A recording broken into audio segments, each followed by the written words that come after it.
ano pa ba yung mga factor bakit tumataas ang kolesterol ng isang tao? Maganda yung tanong mo, Sister El, kasi ang alam natin lahat, yung kinakain natin ang dahilan. Yes. Bagamat isa yan sa dahilan, may iba pang mga dahilan. Ano to, maski Doc? na yung pasyente kong senior na napakapayat na, halos di na kumakain, Oo. mataas pa rin ang kolesterol. Bakit nga ba? Bakit? Because ang isang factor ay yung kinakain. Bagamat yan yung masasabi natin palaging pinagbibintangan. Yes. Kain ka na kasi ng kain.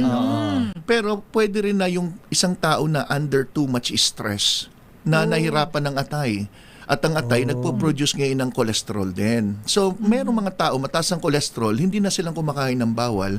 But yung nagpapastress sa atay, ano man yun, maaring kinakain mo o maaring iniinom mong mga alak o kung ano man, pwedeng yun na magbigay ng pagtaas ng cholesterol nyo. Gawa ng atay, yung cholesterol. Atay? Oo, Nagpuproduce ang atay, ng, ang atay nagpuproduce. nagpuproduce ng